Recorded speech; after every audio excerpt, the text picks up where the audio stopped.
जोहार, नमस्कार। देख रहे हैं आप द भारत मित्र। आपके साथ मैं आरती सिंह। मेरे साथ हैं सहयोगी देवेंद्र सर और अभिषेक भारती। देखिए, झारखंड की राजनीति इन दिनों एक सिक्के पर मानो केंद्रित हो गई है। और वो सिक्का क्या है? वो सिक्का है जातिगत मुद्दा। वो सिक्का है कुर्मियों को एसटी में शामिल करने का मुद्दा। अभी रेल टेका आंदोलन भी आपने देखा, कई जगह पर सैकड़ों ट्रेनें खड़ी रही। दिक्कत किसे हुई नहीं हुई इसका तो आकलन अभी करना वो चलता रहेगा, लेकिन अगर सबसे ज्यादा परेशानी किन्हीं को हुई तो वो पैसेंजर्स हुए, जहां तहां बेचारे अटके रहे। लेकिन इन सब से अलग, खैर उनकी बात कोई करता ही नहीं तो हम भी नहीं कर रहे। लेकिन आइए मुद्दे पर आते हैं। मुद्दा ये है कि रेल टेका आंदोलन हुआ, कुर्मियों ने अपनी एकता दिखाई, एकजुटता दिखाई, और वो चाहते हैं कि उन्हें एसटी का दर्जा दे दिया जाए।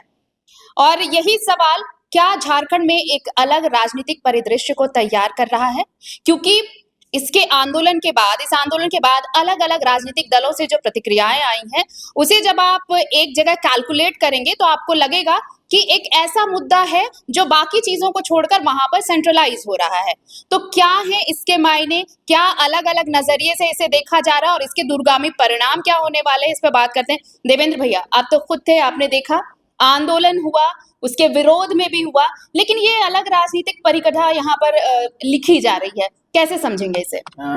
निश्चित रूप से आरती आपने एक बड़ा इशारा किया कि जो आंदोलन था रेल टेका फिलहाल फिलहाल स्थगित हो गया है, पर ये स्थगित फिलहाल हुआ है, आगे होने की खत्म नहीं हुआ। गृह मंत्रालय ने बुलाया, गृह मंत्रालय से उनके बातचीत होगी, पर जो बड़ा सवाल है कि इसका पोस्ट इफेक्ट क्या होगा। दो तरह के इफेक्ट हमें नजर आ रहे हैं। एक तो कुर्मी पॉलिटिक्स बदलती नजर आ रही है। आज जिस तरह से दीपक पुरियार जी से मेरी बात हुई और उन्होंने जो संकेत दिया कि पहली बार कुर्मी जाति ने अपने राजनेताओं को घुटने पर ले लाया, वे चाहे सुदेश महतो हो चाहे जयराम महतो हो, इस बार दोनों मैदान में उतरे, रणभूमि में उतरने के लिए मजबूर हो गए। इसलिए मजबूर हो गए कि कुर्मी समाज ने साफ संकेत दे दिया कि यदि तुम मेरे मुद्दे के साथ नहीं हो तो हम भी तेरी पार्टी के साथ नहीं है। यही वो राजनीतिक बेबसी थी। अब हम लोग लाख आलोचना कर ले कि जयराम महतो झारखंडी नेता के बजाय कुर्मी का बेटा बनना कबूल कर लिए, हम लोग लाख आलोचना कर ले कि सुदेश महतो जो आजकल झारखंड का चेहरा हुआ करते थे कुर्मी पॉलिटिक्स में, ये ठीक कहना है, हम आलोचना कर सकते हैं, पर उस बेबसी को समझाया जाए, उस पॉलिटिशियन की। हो गया क्या, जब उनका समाज ही उनके साथ नहीं रहेगा तो उनकी राजनीति तो ऐसे भी डेड हो जाएगी। दूसरा जो सवाल खड़ा हो रहा है उस ऑर्गेनाइजेशन की ओर से, वो हो रहा है कुर्मी समाज के दूसरे सोशल एक्टिविस्टों पर। वे कह रहे हैं कि आज तक कुर्मी समाज का जो तस्वीर पेश होनी चाहिए तो वह तस्वीर पेश नहीं की गई। इसे पूरा का पूरा हिंदूकरण किया गया। रामटहल चौधरी से लेकर दूसरे तमाम नेताओं ने इसे क्षत्रिय होने का दावा किया, शिवाजी की मूर्ति लगाई, और तो और करम जैसे पर्व जो कुर्मी समुदाय का एक हिस्सा रहा है, परंपरागत हिस्सा रहा है, उसे बंद करने का प्रयास हुआ, कुत्सित प्रयास हुआ। तो उससे भी जवाब मांगेंगे, राजनेताओं से भी जवाब मांगेंगे, ये उनका दावा था। अब रहा कि इसका पोस्ट इफेक्ट क्या होगा। देखिए, झारखंड में इतना तो साफ हो गया कि आने वाली जो कुर्मी पॉलिटिक्स है वो बदलने वाली है, और कुर्मी पॉलिटिक्स इस हद तक बदलने वाली है कि अब जयराम महतो और सुदेश महतो में एक टकराव की स्थिति है, एक टसल की स्थिति है कि सबसे बड़ा चेहरा कौन। लेकिन वर्चस्व की लड़ाई, पर उससे बड़ा बात है कि क्या झारखंड की पॉलिटिक्स बिना कुर्मियों के चल पाएगी, यही सबसे बड़ा सवाल है। जिस तरह से जेएमएम से लेके भाजपा ने तमाम दलों ने दूरी बनाई है, वो ठीक है, उनकी अपनी रणनीति हो सकती है, लेकिन क्या बिना कुर्मी के कोई भी पॉलिटिकल पार्टी झारखंड की सत्ता में आ सकती है? मैं बात जयराम महतो की नहीं कर रहा हूँ, मैं बात दूसरी पॉलिटिकल पार्टियों की कर रहा हूँ। जिस तरह से, जिस आक्रामकता के साथ इस बार कुर्मी समुदाय सामने आया, यदि यही आक्रामकता बरकरार रह गई और 2029 तक इसे आग को कायम रखा गया तो निश्चित रूप से झारखंड की सत्ता का जो शिल्पकार होगा, जो कमांड होगा, कुर्मियों के हाथ में रहे। अब निर्णायक भूमिका होगी। अब ऐसे भी समझ सकते हैं झारखंड में सबसे बड़ा एकल समुदाय कौन है? कुर्मी जाति है। कुर्मी जाति आज तक परंपरागत रूप से भाजपा को वोट देते रही, आसू को वोट देते रही। राज्यसभा का चुनाव होता है, कितने कुर्मियों को भेजा गया? नहीं भेजा आज गया। तक नहीं। कुर्मी वास्तव में पॉलिटिकली डिप्राइव्ड रहे हैं एक बड़ी संख्या के बावजूद। इसके बावजूद कि सुनील महतो से लेके शक्ति महतो से लेके विनोद बिहारी महतो, निर्मल महतो, तमाम उनके राजनेताओं के हत्या हुई है जिस परिस्थिति में हुई, शहादत से इनकार नहीं किया जा सकता उनको। पर उसके बदले में उसे क्या मिला? जब झारखंड बन गया, कुर्मियों ने अपना खून पसीना बहाया, झारखंड का निर्माण होता है, तब इसे ट्राइबल स्टेट का दर्जा दे दिया जाता है मौखिक रूप से। यानी झारखंड की सत्ता के शीर्ष शिखर पर भी वो नहीं पहुंच सकते हैं, और जब पहुंचने की चांसेस थे तब भाजपा ने उन्हें मौका नहीं दिया। तो अब ये जो कुर्मी समाज है यह नहीं होने देगा, और निश्चित रूप से जेएमएम से लेकर भाजपा तक के सामने एक चुनौती है, केंद्र सरकार के सामने चुनौती है कुर्मी समुदाय को साधने की। इसका मतलब कदापि नहीं है कि जेएमएम के सामने चुनौती नहीं है और भाजपा के सामने चुनौती नहीं है। उन्हें इस कुर्मी समुदाय की दुखती रगों पर मलहम लगाना होगा, और नहीं तो सत्ता उनके हाथ से जाने वाली है। बिल्कुल। भारती, सत्ता उनके हाथ से चली जाएगी अगर इस पे ध्यान नहीं दिया। लेकिन एक चीज जो इस पूरे आंदोलन में नजर आई, हमने कभी भी सुदेश महतो को नहीं देखा होगा कि वो जातिगत राजनीति इस तरह से करते हों। वो सर्वमान्य नेता के तौर पर माने जाए, डिप्टी सीएम रह चुके हैं वो, तो उनके लिए भी ऐसी मजबूरी रही होगी कि वो कुर्मी समुदाय यानी अपने समाज के हक में वो खड़े हो गए। ये दो तरफ से देखा जा सकता है। क्या इन कुर्मियों के बिना अब आगे की राजनीति किसी भी दल के लिए मुश्किल होगी? दूसरी चीज ये कि जयराम एक अकेला चेहरा बन रहे थे कुर्मी समुदाय का, तो वहां पर राइवलरी में किसी को खड़ा होना है कि सारा क्रेडिट जयराम महतो अकेले ना ले जाए। ये पोस्ट रेवोल्यूशन आप कह सकते हैं, पोस्ट आंदोलन के बाद की जो नई तस्वीर सामने आ रही है झारखंड की राजनीति में, इसे कैसे समझे? देखिए, इसको ऐसे भी समझिए, अभी सुदेश महतो, जयराम महतो के इतर, बीजेपी के इतर, चूंकि बीजेपी ने अपना स्टैंड दिखाया, नागेंद्र महतो उतरे, आपके और बाकी जो बीजेपी के नेता हैं वो लोग उतरे, हाँ, और वो चौधरी हैं जो वो भी उतरे, रोशन लाल चौधरी, तो ये लोग उतरे। तो मतलब बीजेपी ने अपना स्टैंड दिया भाई, विधायकों के तर्ज पे ही दिया। जेल के हमने खुले पार्टी के तर्ज पर भी रेल टेका को समर्थन दिया, आजसू ने पार्टी के तर्ज पर भी रेल टेका को समर्थन दिया। चलिए, अब बाकी दल, अखिलेश महतो जंतर मंतर तक तो गए, लेकिन रेल टेका में वो नहीं दिखे। मथुरा महतो ने मौखिक समर्थन तो दिया, लेकिन रेल टेका में वो नहीं दिखे। अमित महतो बिल्कुल चुप रहे, ममता देवी बिल्कुल चुप रही, आपके योगेंद्र प्रसाद महतो बिल्कुल चुप रहे, अब हाँ सविता महतो बिल्कुल चुप रही। तो ये बात क्लियर हो गई कि जेएमएम की तरफ से, आला कमान की तरफ से ये निर्देश था कि भाई कोई विधायक रेल टेका में शामिल नहीं होगा। मतलब पार्टी ने अपना स्टैंड क्लियर कर दिया कि हम एसटी के साथ नहीं, कुर्मी के एसटी के साथ नहीं है, हम अपने परंपरागत वोट बैंक के साथ हैं। ठीक, कांग्रेस से केशव महतो कमलेश बिल्कुल एक शब्द नहीं बोले, ममता देवी बिल्कुल एक शब्द नहीं बोली। मतलब कांग्रेस ने भी क्लियर कर दिया कि हम अपना मुस्लिम और जो क्रिश्चियन है उस वाले वोट बैंक के साथ ही जाएंगे, क्योंकि ये उसका आजमाया हुआ फॉर्मूला है। जेएमएम का भी वो आजमाया हुआ फॉर्मूला है। कुर्मी कुछ सीटों पर जेएमएम जहां से जीतता है, आप गोमिया की बात कर लें, आप टुंडी की बात कर लें, बाकी तो सीटें जेएमएम के खाते में इधर की नहीं गई, तो उन 2 सीटों पर ही डिसाइडिंग, और कुछ सिल्ली की बात कर लें, इन 3 सीटों पर तो जेएमएम को ये लगता है कि भाई ये 3 सीटें ही तो जाएंगी, जो नहीं है वो तो नहीं रहेंगी, ये 3 सीटें ही तो जाएंगी। लेकिन इसी के सहारे संथाल की जो बाकी सीटें हैं और दक्षिणी छोटा नागपुर की जो बाकी सीटें हैं, कम से कम वहां तो उनका दखल बढ़ेगा, कम से कम वहां तो जेएमएम के लिए फायदे का सौदा था। ठीक है, नुकसान की स्थिति जो थी, वो नुकसान की स्थिति इंडिविजुअली मथुरा महतो, योगेंद्र महतो, राजू महतो, अमित महतो के लिए हो सकती है, जेएमएम के लिए नुकसान की स्थिति नहीं थी। तो ऐसे में अब जेएमएम के लिए हेमंत सोरेन जब बहुत बड़ा नाम बन चुके हैं, आप इसको इस तर्ज पर जरूर देख रहे हैं कि सुदेश महतो और जयराम के बीच में एक लड़ाई है कि कौन कुर्मियों के बीच का बड़ा नाम है। सुदेश और जयराम के पास फिलहाल दोनों के पास खोने के लिए कुछ नहीं है, दोनों के पास एक विधायक है, सुदेश के पास एक सांसद है। ज्यादा से ज्यादा यहां से जाएगी स्थिति तो ये होगा कि एक भी नहीं रहेगा, यही होगा, या 1 से 5 बन सकते हैं एट द मैक्सिमम। जयराम के साथ भी है कि 1 से 5 हो सकते हैं, 1 से 10 नहीं होता, बहुत वो आपने बहुत कम देखा है वैसा। तो कुल मिलाकर के हेमंत सोरेन और कांग्रेस का जो गठबंधन है, इस गठबंधन को साधने के लिए बीजेपी ने भी देख लिया कि उसको कुर्मी की जरूरत है, लेकिन कुर्मी की जरूरत वो बीजेपी से डायरेक्ट, चूंकि बाबूलाल मरांडी जैसे प्रदेश अध्यक्ष, चूंकि बीजेपी को तो संथालियों को भी साधना है, आदिवासियों को भी। अब ऐसा थोड़ी है कि बीजेपी को आदिवासियों का एक भी वोट नहीं मिलता, ठीक है, सीट ना जीतना वो अलग बात है, वो अलग बात है। लेकिन आप देखिए कि संथाल से उसके विधायक आते हैं ना, देवेंद्र कुंवर कहाँ से आते हैं? आते हैं ना, देवेंद्र कुंवर आते हैं। अमित मंडल गोड्डा से, ठीक है, आप जीतते जीतते रह गए, ठीक है ना, जीतते जीतते रह गए। ऐसे ही आप देख लीजिए बाकी जगहों पर, तो उन जगहों पर कंपटीशन ऐसा थोड़ी है कि संथाल में कभी उनका सांसद सुनील सोरेन वहां से सांसद रहे हैं, निशिकांत दुबे को क्या ऐसा थोड़ी है कि बिना आदिवासी वोट के वो जीत जाते होंगे? आदिवासी वोट कम मिलता है, आप ये बोल सकते हैं। तो बीजेपी जानते है कुछ वोट तो उसके पास है, ऐसी बात नहीं। आरएसएस का कैडर उधर काम कर रहा है तो बीजेपी को पता है कुछ वोट तो है। लेकिन अगर ये कुर्मी समीकरण उसके फेवर में आ जाता है, जयराम प्लस सुदेश वाला, और दिल्ली में बैठा वो शख्स जो अमित शाह है, इस स्थिति में तो जरूर है कि सुदेश महतो को चाहे जयराम महतो को वो कॉम्प्रोमाइज करने को मजबूर कर सकता है।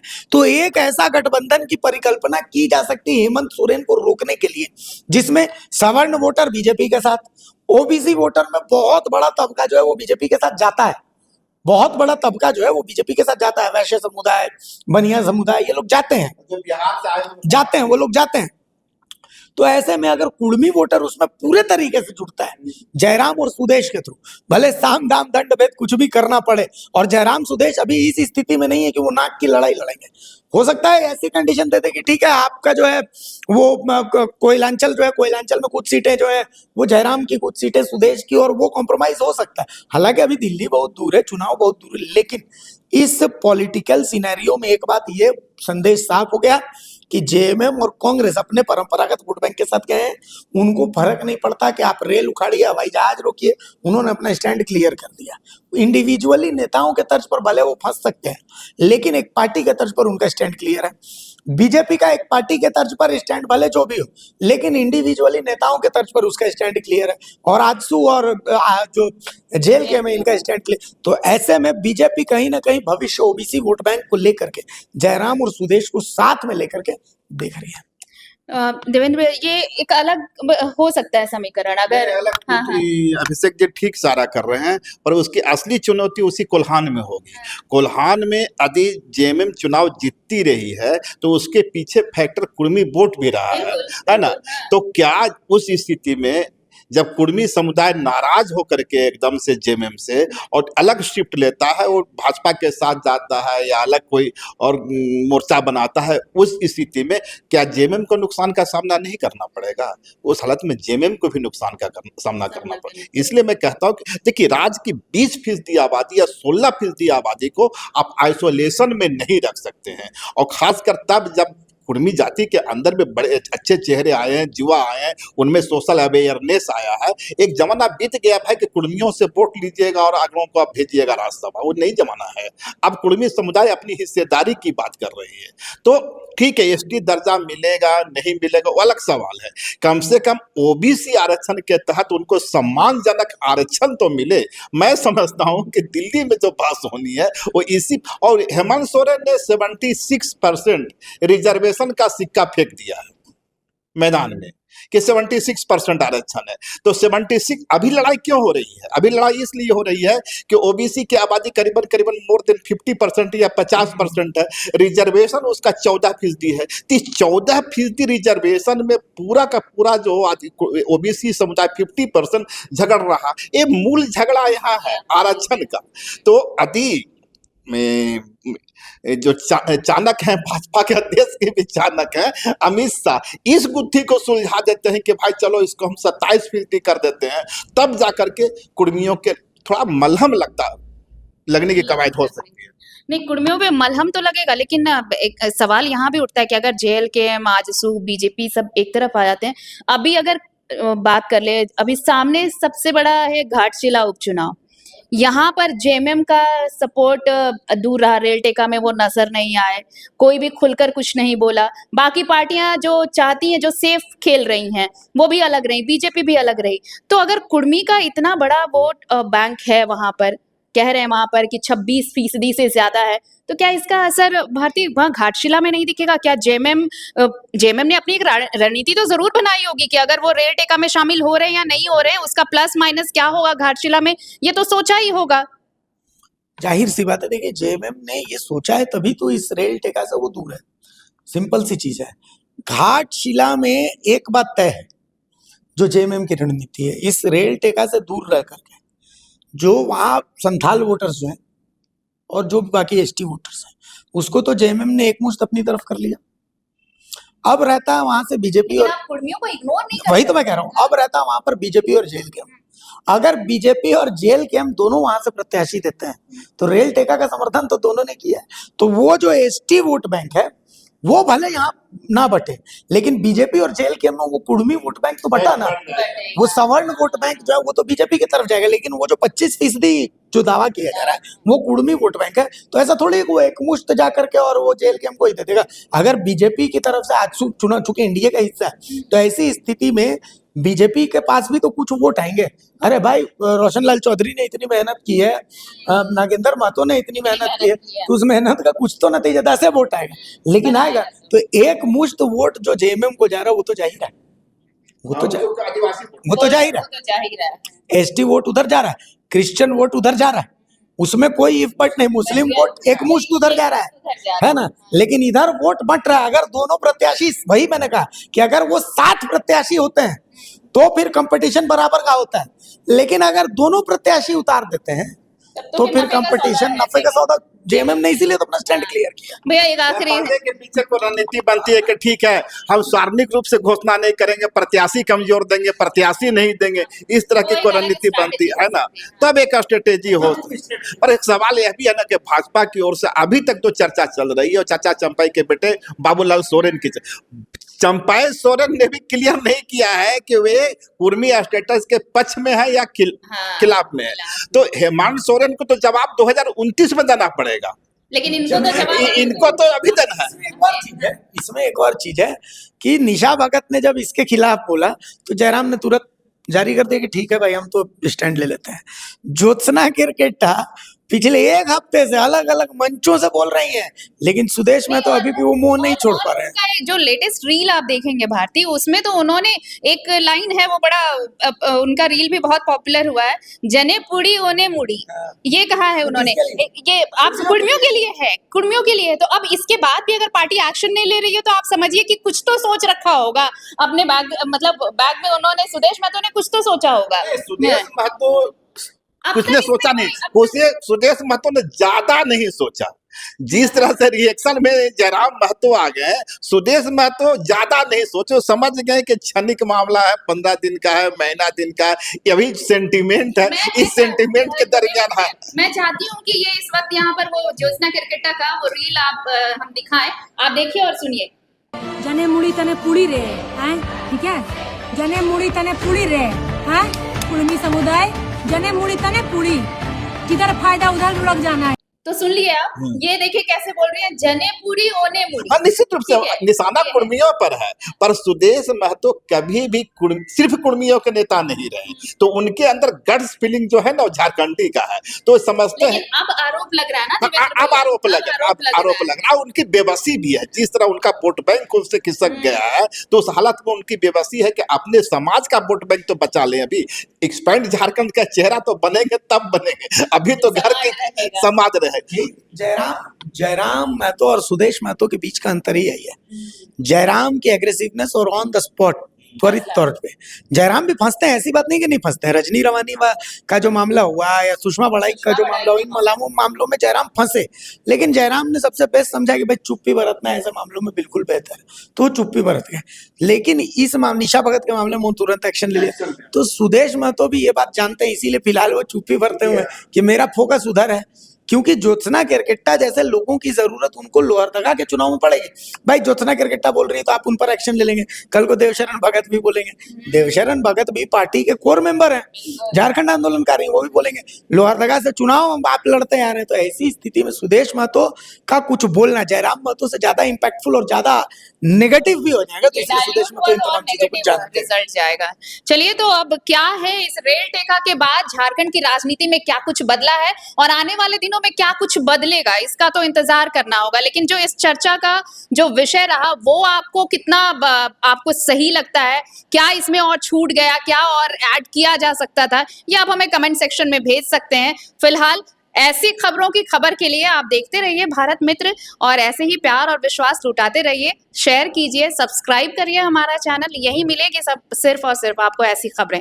जोहार, नमस्कार।